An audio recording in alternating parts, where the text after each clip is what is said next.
하나님 아버지, 오늘도 하나님의 말씀이 우리에게 가까워 우리의 마음과 생각을 고치시고 우리가 하나님 앞에 반드시 순종해야 될 것을 기쁨으로 순종할 수 있도록 우리를 도우시고 함께하여 주시옵소서.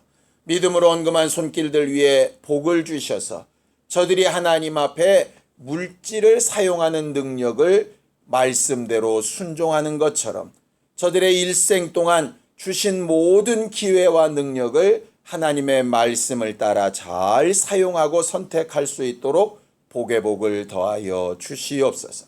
예수님의 이름으로 기도하였습니다. 아멘.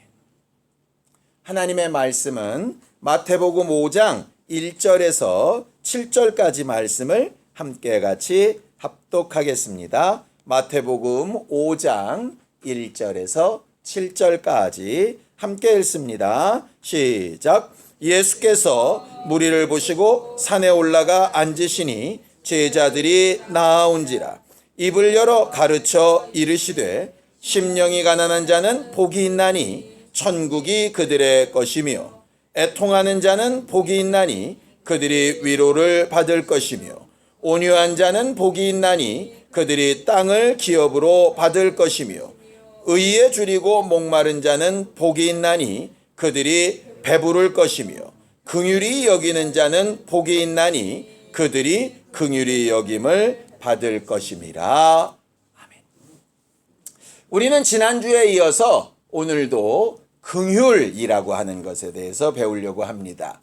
긍휼은 지난주에 우리가 잘 배웠지요? 다른 사람의 짐을 대신 지다, 책임져 주다, 불쌍히 여기다, 이런 말이라고 배웠습니다. 긍휼히 여기다 라고 하는 말은 마음만의 문제가 아니고 마음과 선택과 행동이 함께하는 문제입니다. 그래서 긍휼히 여기라, 긍휼이 있는 심판이 필요하다 라고 하는 것은 그냥 생각이나 개념의 문제가 아니라 실질적으로 나타나는 결과의 문제입니다. 하나님은 긍휼에 풍성하신 하나님이라고 이렇게 말합니다. 대신 책임져 주시는 일에 얼마든지, 우리를 불쌍히 여기시는 마음에 얼마든지, 우리를 대신해서 짐을 져주시는 일에 얼마든지 해주실 수 있는 마음도 있고 능력도 있는 분이라 하는 뜻이죠. 성경을 좀 보죠. 에베소서 2장 4절 5절입니다. 함께 읽습니다. 에베소서 2장 4절 5절 시작. 긍휼이 풍성하신 하나님이 우리를 사랑하신 그 큰 사랑을 인하여 허물로 죽은 우리를 그리스도와 함께 살리셨고 너희는 은혜로 구원을 받은 것이라 그랬죠. 우리가 예수 그리스도를 통해서 은혜 받고 구원받은 이유는 딱 한 가지 이유 때문입니다. 하나님의 긍휼이 풍성하시기 때문이죠. 우리는 흔히 예수 그리스도가 이 땅에 계실 때 가난하게 사셨다라고 착각을 하기가 쉽습니다. 그래서 예수 믿는 사람들은 가난하게 사는 것이 그게 덕이 있는 것이라고 착각할 때가 되게 많아요. 그러니까 되게 웃기죠. 마음으로는 돈을 되게 많이 벌기를 원하면서 신앙인은 그렇게 살면 안 된다고 생각을 하는 이상한 논리에 이렇게 빠져 있어요. 근데 예수는 이 땅에 계실 때 가난하게 사신 게 아니고요. 긍휼히 여기며 사셨어요. 그의 능력이 풍성하셨고요. 그는 얼마든지 원할 때에는 떡 5개와 물고기 2마리만 갖고도 5,000명을 먹여도 남을 만큼 소유나 가진 능력이나 하실 수 있는 힘이 넉넉하신 분이었습니다. 뭘 안 하셨을 뿐이냐? 그렇게 큰 능력과 가진 소유를 자기를 위해서 쌓아놓지 않았을 뿐이에요. 그것을 마음껏 쓰셨죠. 병자들을 만날 때마다 쓰시고 가난한 자들 만날 때마다 쓰셨어요. 그는 한 번도 자기 소유가 부족해서 돕지 못하신 경우가 없었어요. 능력이 부족해서 다른 이들에게 베풀지 못하는 경우가 없었다니까요. 그러니까 좀 그런 부분에 우리가 담대했으면 좋겠어요. 적어도 우리가 바라고 원하는 사람을 만났을 때 밥 한 번 시원하게 쏠 수 있는 거 너무나도 당연한 거고요. 그런 걸 구하는 건 나쁜 것도 아닙니다. 뭐가 나쁘냐? 자기를 위해서 쌓아놓는 게 나쁜 거예요. 돈을 구하는 게 나쁜 게 아니라 그것을 제대로 쓰지 못하는 게 나쁜 거예요. 건강을 구하는 게 나쁜 게 아니라 건강을 구해놓고 제대로 그 구한 건강을 사용하지 못하는 게 나쁜 거예요. 우리가 그래서 복이라고 하는 것은 뭐냐 하면요. 받는 것만 복이 아니라 받는 것을 제대로 잘 쓰는 게 복이에요. 그래서 오늘 성경 내용이 있는 겁니다. 긍휼히 여김을 받으려면 긍휼히 여겨야 되고 긍휼히 여기면 긍휼히 여김을 받는다. 이렇게 되어져 있는 거죠. 그래서 여러분들이 돈을 구하든 건강을 구하든 기회를 구하든 환경을 구하든 사람을 구하든 다 좋은데요. 정확하게 할 것이 하나 있어요. 어디다 쓰려고 구하냐 이 말이죠. 그냥 나를 위해서 쟁여놓고 많으면 좋으니까 난다면 절대로 하나님은 그렇게 응답하시는 분이 아니세요. 아무리 남아도라도 주시는 분이 아니세요. 내가 쓸 곳이 분명하고 할 것이 분명할 때 도우시는 분이죠. 긍휼에 풍성하신 하나님이 굉장히 야박하게 군 사건이 하나 있습니다. 예수께서 말씀하신 부자와 나사로의 비유 사건 때입니다.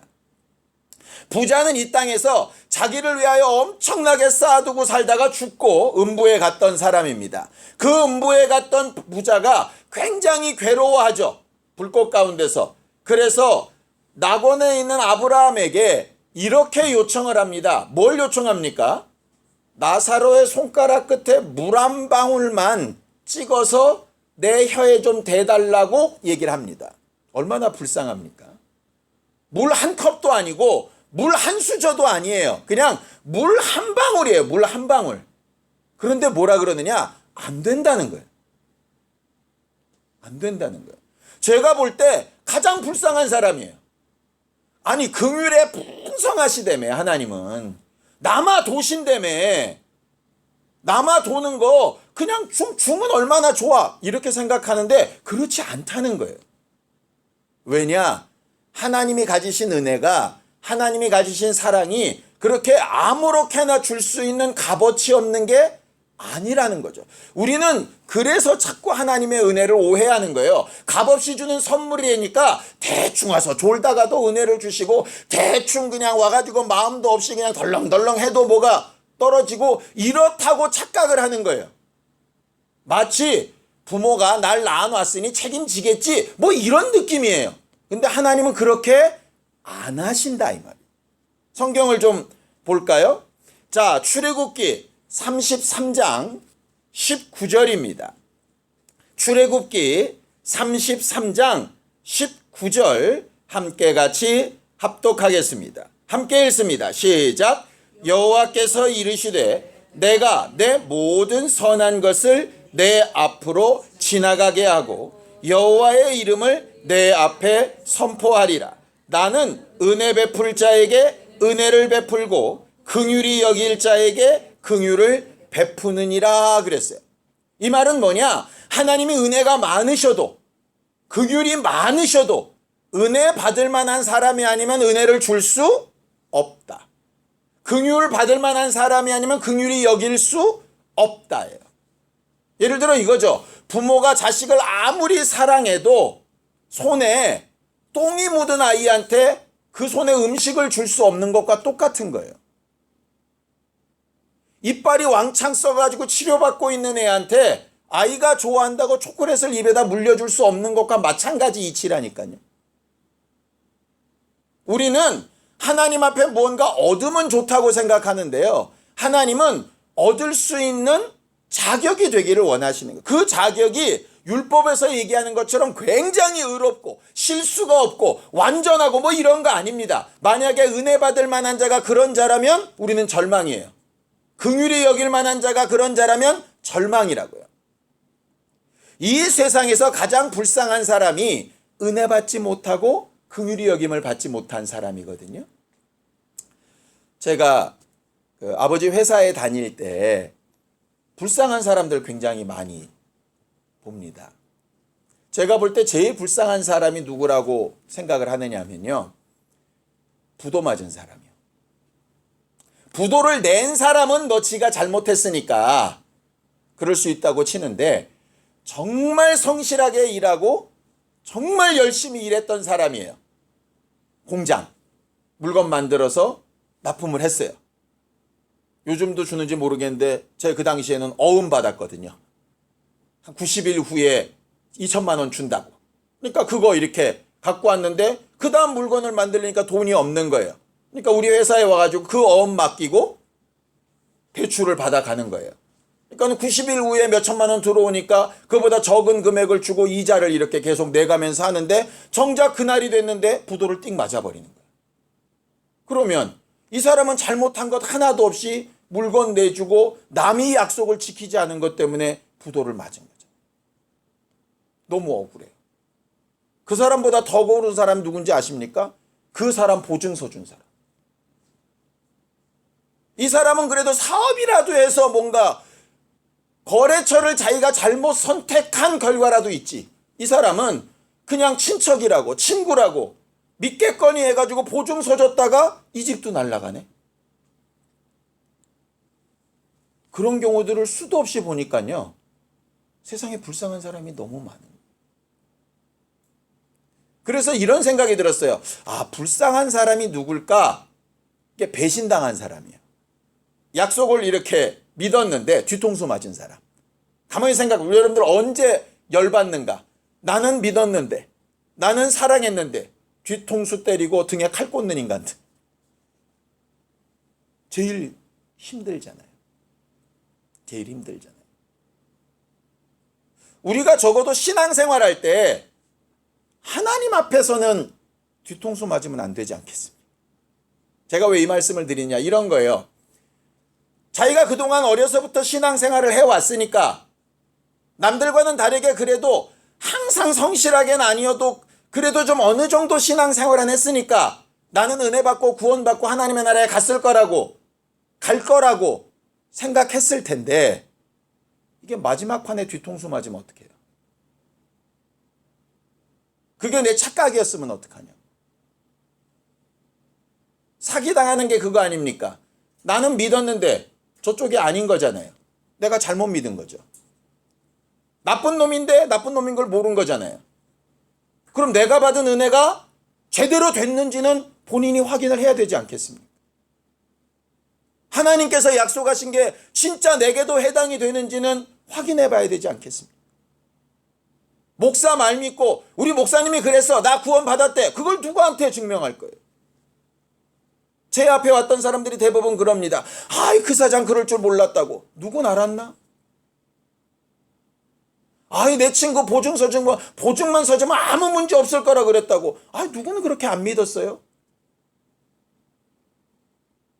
이 세상에서는 그러고 욕 한 바가지 하면 끝나요. 그런데 하나님의 나라에 가는 문제는 그게 아니잖아요. 내가 뭐라도 잘못하고 뒤통수 맞으면 괜찮은데 나는 내 나름대로 신앙생활을 한다고 했는데 뒤통수 맞으면 얼마나 괴롭냐고요. 그래서 오늘 중요한 게 그 부분입니다. 나는 은혜 베풀 자에게 긍휼히 여길 자에게 은혜 베풀고 긍휼히 여기는데 물으시는 거죠. 너는 은혜 받을 만한 자냐? 너는 긍휼히 여김을 받을 만한 자냐? 이걸 물어보시는 거예요. 하나님이 복을 주시는데 너는 복을 받을 만한 자냐?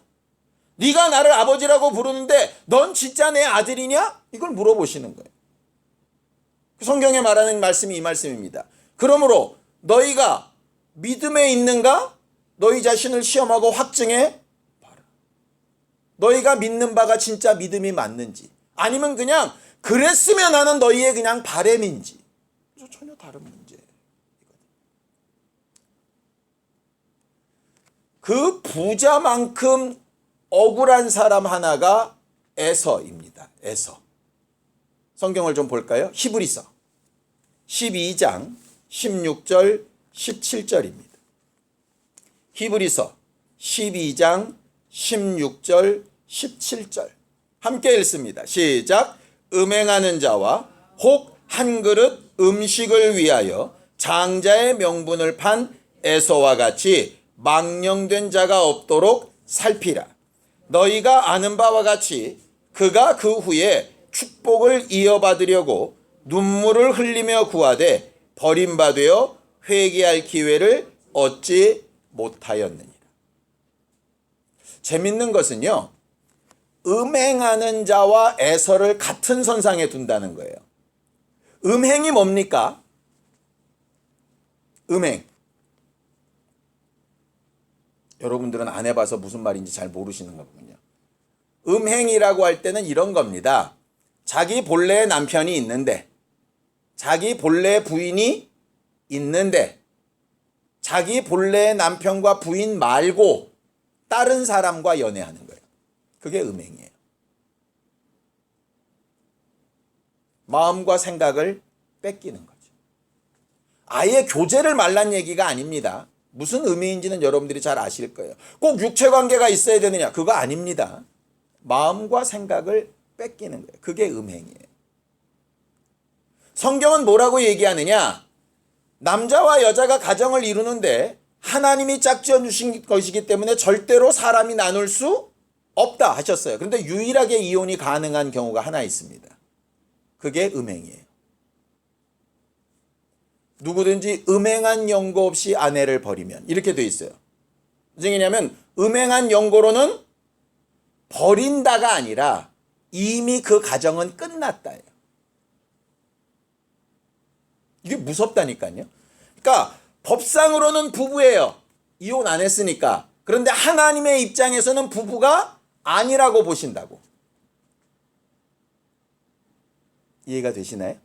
그러니까 만약에 천국에는 시집가고 장가가는 거 없지만 만약에 천국에도 그런 부부관계가 있다면 이 둘은 손잡고 올라가서 하나님 부부가 같이 왔습니다. 그런데 하나님은 니네들 부부 아닌데 이렇게 얘기하신다는 얘기예요. 그러니까 우리의 기대와 하나님의 기대가 다르다는 거죠. 그래서 음행하는 거하고 에서의 얘기를 같이 두시는 거예요. 뭐냐?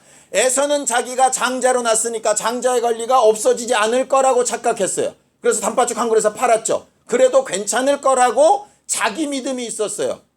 그러니까 자기 믿음은 보장받지 못한다. 자기 믿음은 회개할 수 없다. 아예 회개가 안 된다 이 말이에요. 차라리 내가 믿음이 없으면 회개가 되는데 본인이 스스로 믿는다고 하면 회개가 안 되는 거예요.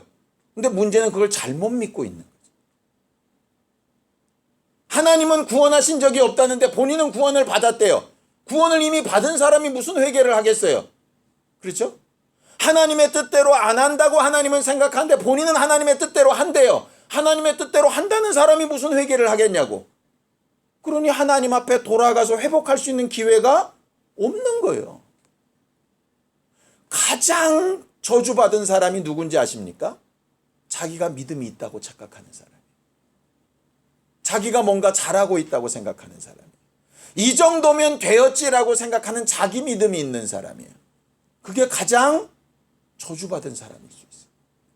우리는 흔히 아유 저거 믿음도 없고 맨날 의심만 하고 아유 저 저주받은 심령인가 봐. 아니요, 엄격하게 얘기하면 그 사람이 더 기회가 있을지도 모르겠어요. 에서가 생각했던 게 그거거든요. 단팥 한 그릇 먹으면서 장자면 뭐 너 가져라 그런다. 그게 되냐? 된다는 거예요. 하나님이 주신 것을 무시하면 그렇다는 거예요. 여전히 호적상으로는 장남이에요. 여전히 야곱이 형이라고 불러요. 여전히 아버지도 어머니라고 장남이라고 불러요. 그런데 누구는 그를 장자라고 여기지 않느냐? 하나님은 장자라고 여기질 않는 거예요.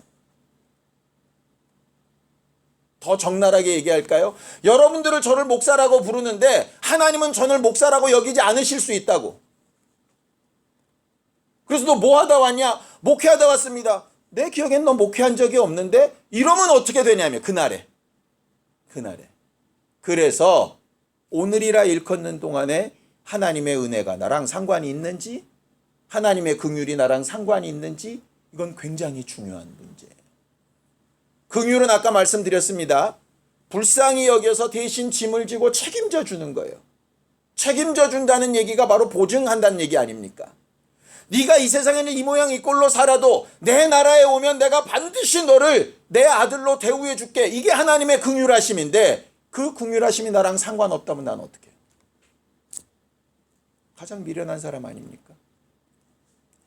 그래서 어떻게 해야 긍휼을 얻을 수 있을까? 오늘 성경 본문은 얘기하는 겁니다. 자, 마태복음 5장 7절을 읽습니다. 함께 읽습니다. 시작. 긍휼히 여기는 자는 복이 있나니 그들이 긍휼히 여김을 받을 것임이라 그랬어요. 긍휼히 여김을 받으려면 어떻게 해야 된다고요? 긍휼히 여겨야 한다는 거예요. 무슨 얘기냐? 하나님이 나를 책임져 주시기를 바란다면 나보고 뭘 하라는 얘기예요? 너도 누군가를 책임지라는 거예요. 젊은 청년들이 결혼을 굉장히 주저합니다. 이유는 단 한 가지예요. 지난주에도 말씀드렸지만 돈 때문이죠. 왜 돈이 문제가 되느냐? 내가 죽어라고 벌어서 내가 쓰기에도 너무 벅찬 거예요. 그런데 결혼을 하면 이걸 어떻게 해야 돼요? 이 돈을. 결혼하고도 너는 너 나는 나 이렇게 살면 괜찮아요. 니네 부모 니네 부모 내 부모 내 부모 이러면 괜찮은데 결혼을 하는 순간에 이게 무슨 문제가 생기냐? 내 돈을 제가 쓸 때가 생기고요. 제 부모를 내가 책임져야 될 상황이 벌어져요. 쟤네 집안의 문제가 내 문제가 되는 상황이 벌어진다고. 이게 부담스러운 거예요. 소위. 결혼을 피하고 싶은 첫 번째 이유는 전 딱 그렇게 느껴지더라고요. 아, 누군가를 책임진다는 게 힘들구나. 왜? 본인도 책임지기가 힘든데 내가 어떻게 남을 책임져?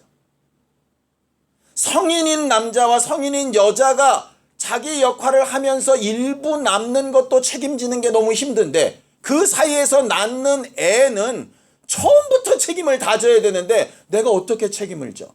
이렇게 되니까 결혼 안 해? 결혼을 하더라도 애는 안 낳아? 뭐 이렇게 되는 거예요. 그러니까 이유가 점점 어떻게 되느냐? 말세가 되면 자기를 사랑하고 이 얘기가 이렇게 해석이 되더라고요. 남을 책임지기가 점점 싫은 거예요. 힘든 거니까.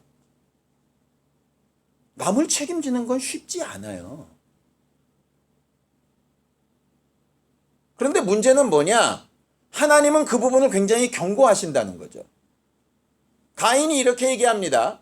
하나님이 가인에게 네 아우 아벨 어딨냐? 라고 물을 때 가인이 이렇게 얘기하죠. 내가 내 아우를 지키는 자입니까? 그 말은 내가 내 아우를 긍휼히 여겨야 됩니까? 내가 책임져야 됩니까? 이런 얘기예요. 하나님은 거기에 마음이 굉장히 상하셨어요.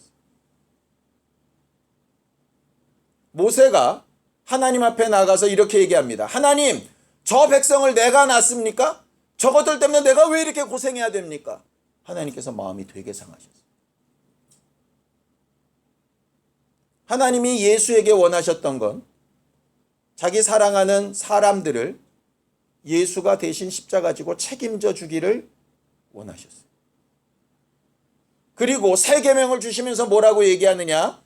내 이웃을 내 몸처럼 사랑해라 하셨어요. 이게 다 같은 말이에요. 긍휼히 여기란 얘기예요. 책임지란 얘기예요. 쉽지 않을 거란 얘기예요. 신앙생활은 남을 책임지는 생활이에요. 신앙생활을 잘못하다 보니까 나 영혼, 나만 천국 가면 돼. 이렇게 생각하면서 신앙생활을 해왔어요. 그러다 보니까 자기 딴에는 되게 믿음이 좋은 것 같은데 하나님이 보시기에는 긍휼히 여길 만한 대상이 안 되는 거죠.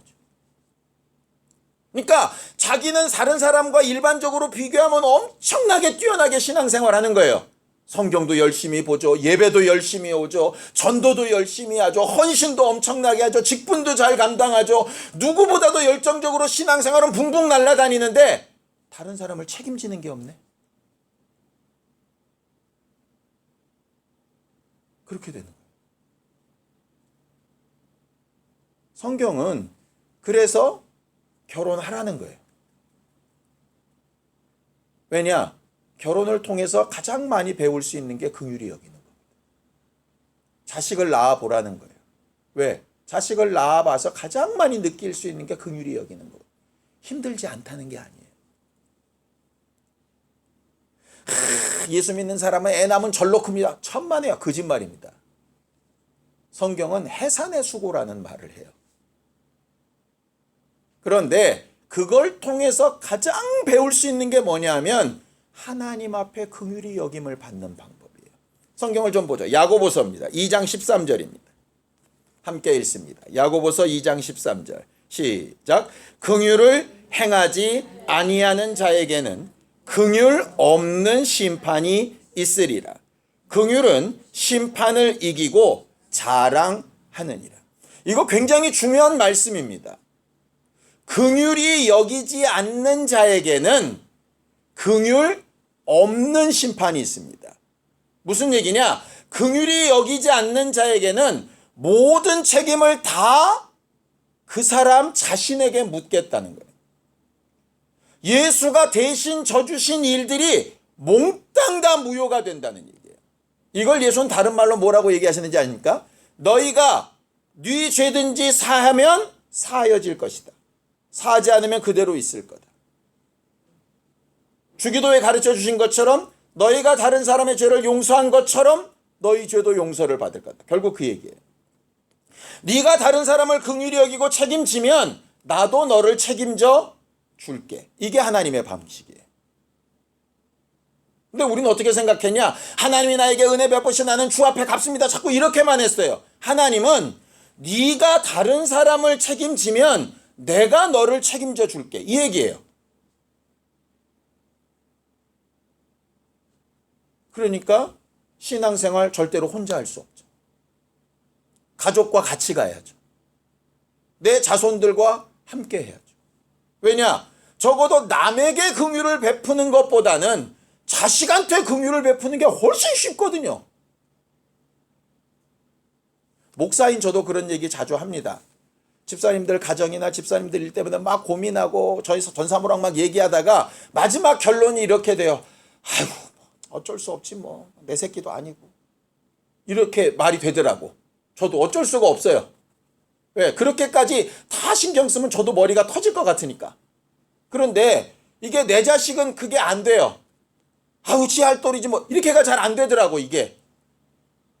적어도 내가 긍휼히 여김을 받기 위해서 긍휼히 여기는 대상이 필요한데 가장 가까이는 내 가족, 내 자손이 가장 그래도 누구보다 쉬운 거예요.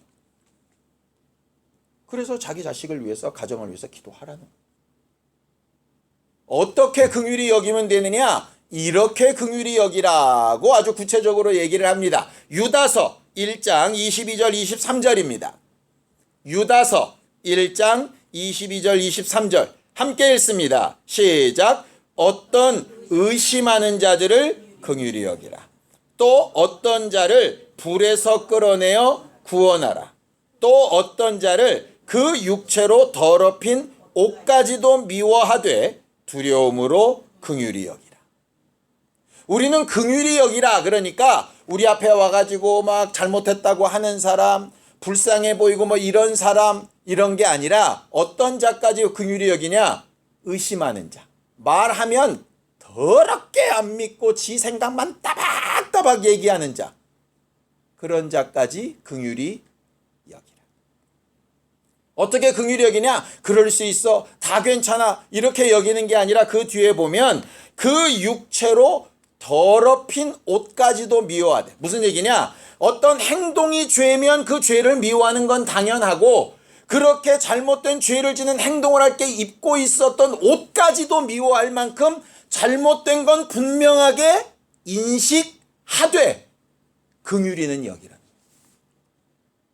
긍휼히 여기라니까 그냥 나빠도 괜찮아, 그렇게 죄져도 괜찮아, 그렇게 살아도 괜찮아, 사랑해 토닥토닥, 이게 긍휼 아닙니다. 잘하고 잘못된 건 정확하게 분별하는데 아무리 잘못했어도 그래도 그를 위하여 해줄 수 있는 뭔가를 찾고 행동해보라는 거예요. 쉽겠어요? 어렵겠어요? 어렵죠. 그래서 그 앞에 구절이 필요한 겁니다. 그런데 그렇게 긍휼히 여기려면 어떻게 해야 되느냐? 너희 힘으로는 안 되고 유다서 1장 20절 21절 함께 읽습니다. 시작. 사랑하는 자들아 너희는 너희의 지극히 거룩한 믿음 위에 자기를 세우며 성령으로 기도하며 하나님의 사랑 안에서 자기를 지키며 영생에 이르도록 우리 주 예수 그리스도의 긍휼을 기다리라. 거룩한 믿음 위에 자신을 세우란 얘기는 뭐냐 하면 너도 그만큼 의심하며 따박따박 말대꾸했던 인간이고 너도 그만큼 더러운 옷을 입으면서 온갖 죄를 저질렀던 인간이다. 그런데 너를 은혜로 구원하신 거야. 그 믿음에서 떠나가지 마. 이 얘기예요. 그리고 그렇게 인정이 된다면 성령으로 기도해서 하나님으로부터 오는 마음과 생각을 얻어야 돼 라고 하는 말이에요. 그냥 모른 체 하거나 좋은 게 좋은 거라고 넘어가라는 얘기가 아니라 도무지 용납할 수 없는 그 마음을 긍휼로 바꾸기 위해서 말 그대로 미친 듯이 기도해야 돼 이 말이에요. 그러면서 뭐라고 얘기합니까? 하나님의 사랑 안에서 자신을 지키 네 마음과 생각을 지키 긍휼히 여기기를 싫어하는 그 마음과 생각을 바꿔서 하나님으로부터 영원한 긍휼을 얻기 위해서 네 자신의 마음을 지켜가기 위해서 몸부림쳐야 돼. 이 얘기예요. 신앙생활 이거 하는 거예요. 이거. 바울은 갈라디아서 4장 19절에 이 일이 쉽지 않기 때문에 성도들을 향해서 목사인 그가 뭐라 그러느냐, 남자인데도 불구하고 나는 날마다 너희를 위해서 해산하는 수고를 한다 이렇게 얘기하는 거예요. 너희를 긍휼히 여기고 용서하고 용납하고 하는 게 나한테는 날마다 애 낳는 수고만큼 힘들다 이 얘기예요. 다른 사람을 긍휼히 여기는 거, 다른 사람을 위해서 뭔가 희생하고 짐을 대신 짊어지는 거, 그거 해산하는 수고만큼 힘든 일이라는 얘기. 쉽지 않은 일이라는 거예요. 쉽지 않은 일이니까 보상이 있는 거죠. 우리는 다른 어떤 보상이 없어도 내가 긍휼 있는 심판을 얻기 위해서라도 긍휼히 여겨야 되는 사람이에요. 참 어렵습니다. 잘못되고 모난 게 안 보이면 긍휼히 여기기가 쉬워요. 그런데 잘잘못은 제대로 잘 구별할 줄 알면서 긍휼히 여긴다는 게 얼마나 힘든지.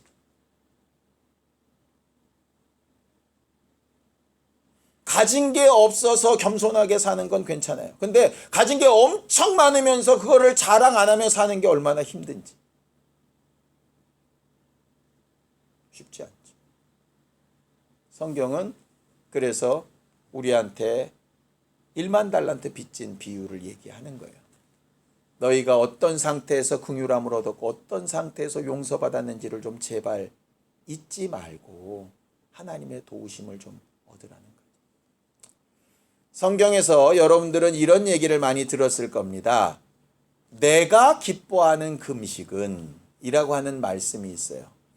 사람들이 적어도 먹지 않으면 죽는 걸 알기 때문에 아무리 힘들고 어려워도 밥숟갈 들어서 입에다가 집어넣을 줄 압니다. 금식하며 기도한다는 얘기는 그만큼 간절하고 몸부림친다는 얘기거든요. 근데 하나님은 그렇게 간절하며 몸부림쳐야 될 대상, 기도의 대상을 뭐라고 얘기하느냐 이렇게 얘기를 합니다. 마지막으로 한 구절만 읽고 마치죠. 이사야서 58장 6절입니다. 이사야서 58장 6절입니다. 함께 읽습니다. 시작. 내가 기뻐하는 금식은 흉악의 결박을 풀어주며 멍에의 줄을 끌어주며 압제당하는 자를 자유하게 하며 그 옷은 멍에를 꺾는 것이 아니겠느냐 그랬어요. 저는 이 말씀으로 여러분들한테 설명을 들었는데요. 그때마다 그분들이 설교를 잘못하고 계시다는 생각을 하게 됐습니다. 우리는 어떻게 이 구절을 오해하느냐? 하나님이 기뻐하는 금식을 하면 그 결과로 흉악의 결박이 풀어지고 멍에의 줄이 끌어지고 압제당하는 자가 자유하게 되고 모든 멍에가 꺾어진다라고 착각을 하더라고요. 근데 그 말은 그 뜻이 아니에요. 내가 기뻐하는 금식은 밥을 굶는 게 아니고 이 말이에요. 밥을 굶는 게 아니고 밥을 굶어서라도 네 성질머리를 곡식을 공급하지 않아서 아주 그냥 확 낮춰서라도, 금식해본 분들 아시죠? 금식 많이 하면 화가 안 나요. 화낼 힘이 없어. 그래서 왜 금식하느냐? 흉악의 결박을 끊어야 되는데, 어그러진 관계를 해결해야 되는데, 긍휼히 여겨야 될 자를 긍휼히 여길 수 있어야 되는데, 이게 안 되는 거야, 내 성질머리가. 이 감정이, 이 생각이. 그러니까 어떻게 해서라도 밥을 굶어서라도 그렇게 결박을 풀고 회복하고 용서하고 긍휼히 여기고 억울해도 대신 짊어지고 하는 게 내가 기뻐하는 금식이다, 이 말이에요. 쉽게 얘기하면 병 낫기 위해서 금식할 필요 없이 병 낫기 위해서 밥 잘 먹고 흉하게 결박 끊고 어그러진 거 제자리로 잡고 미워하는 사람 용서하고 망가진 관계 회복해. 그럼 병 나을 테니까, 이 말이에요. 사업이 회복되기 위해서 금식할 때 밥 굶지 말고 너랑 어그러지고 너로 인해서 손해본 사람, 억울한 사람들한테 가서 잘못했다고 하고 회복하고 용서하고 용서받고 그렇게 해. 그 말이에요. 교회 부흥을 위해서 밥 굶지 말고 그거 하라는 거예요. 긍휼히 여기는 자에게 긍휼히 여김을 받는 복을 줄 테니까. 근데 하나님의 법은 지키는데 사람을 미워하고 있고, 나는 신앙생활 잘하고 있는데 신앙생활 안 한다고 누구를 미워하고 저주하고 있고, 이렇다면 하나님이 기뻐하는 금식과는 거리가 멀죠. 자기는 잘났죠, 자기는. 그러면서 하나님의 긍휼을 받고 있다고 받을 거라고 착각하면 나중에 뒤통수 맞는다니까요. 오늘부터 생각을 좀 바꿨으면 좋겠어요. 여러분들이 미워하는 대상자가, 혹시 무시하는 대상자가, 저럴 수밖에 없어 라고 생각하는 대상자가 마땅히 그럴 거예요. 죄를 짓고 있는 게 맞을 거고요. 그 사람의 입은 옷도 더러워서 쳐다보기도 싫을 거예요. 맞을 거예요. 그게 틀리다는 얘기가 아니에요. 그러나 그럼에도 불구하고 긍휼히 여기는 것은 하나님께서 우리에게 요구하시는 기준이라는 거예요. 이게 쉽지 않으니까 몸부림쳐 기도해야 되는 거예요. 우리가 수고해야 될 대상이 바로 그 부분이에요. 아이들이 공부에 좀 힘을 썼으면 좋겠는데 컴퓨터 게임에 레벨을 올리는데 힘을 쓰면 답답하죠. 학원비 내놨으니까 학원에 가서 공부 열심히 해가지고 실력을 키우는데 좀 힘을 썼으면 좋겠는데, 친구들이랑 놀고 나는 몇 병 마셨다, 나는 몇 병 마셔도 끄떡없어, 이런 거 갖고 자랑하고 있으면 속이 뒤집어지겠죠. 하나님이 보시는 긍휼이 그거라. 나는 내 아이들이, 내 성도들이, 내가 핏값 주고 산 너희들이 긍휼히 여기는 일에 피땀을 흘렸으면 좋겠는데, 내가 더 낫네 못 낫네, 더 열심히 했네 안 했네, 여기에 막 열심을 내고 있으면 그분은 답답하고 속 터지신다니까요. 긍휼히 여길 줄 아는, 대신 짐을 질 줄 아는, 내가 저를 위해서 뭘 어떻게 해줘야 될까를 생각할 줄 아는 그런 우리 모두가 되었으면 참 좋겠습니다. 함께 같이 기도할 때 긍휼히 여김을 얻기 위해서라도, 긍휼 있는 심판을 준비하기 위해서라도 나는 무엇을 답답해하고 무엇을 긍휼히 여기고 어떻게 하려고 애써야 할까? 하나님의 말씀이 우리 안에 들어와 움직이게 되기를 예수님의 이름으로 축원합니다. 함께 같이 기도하겠습니다. 하나님 아버지, 긍휼히 여기는 자는 긍휼 있는 심판이 있고 긍휼히 여기지 않는 자에게는 긍휼 없는 심판이 기다리고 있다라고 분명히 말씀하여 주셨사오니, 우리가 하나님으로부터 은혜와 긍휼을 얻었다라고 믿는 자로서 그 믿음의 환경과 믿음의 일을 어떻게 감당하며 살아야 되는지를 잘 알고 선택하며 행할 수 있는 지혜롭고 영감 있는 교회들이 되어지게 도와주시옵소서. 우리로 하나님의 말씀과 하나님의 마음을 잘 알게 하사 옳고 그른 것을 제대로 잘 분별하되 그 결과는 긍휼히 여기고 대신 짐을 지며 하나님께서 우리에게 베푸신 것을 나누고 더 풍성하게 만드는 일에 익숙하여져 갈 수 있도록 하나님 앞에 더 간절히 기도하고 성령을 의지하고 내 삶과 마음을 바꾸고 하나님 앞에 한 걸음씩 한 걸음씩 더 나아가는 신령한 교회들이 되어져 가도록 우리 모두를 도우시고 장성한 분량에 이르게 하여 주시옵소서. 예수님의 이름으로 기도하였습니다.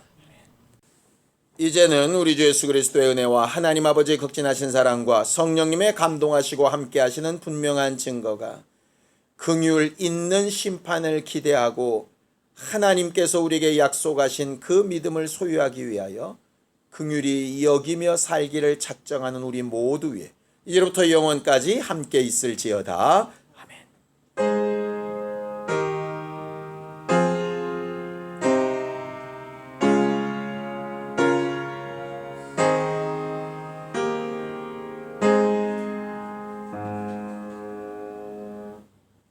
우리 예배 받으신 하나님 앞에 감사한 박수 내겠습니다. 수고하셨습니다.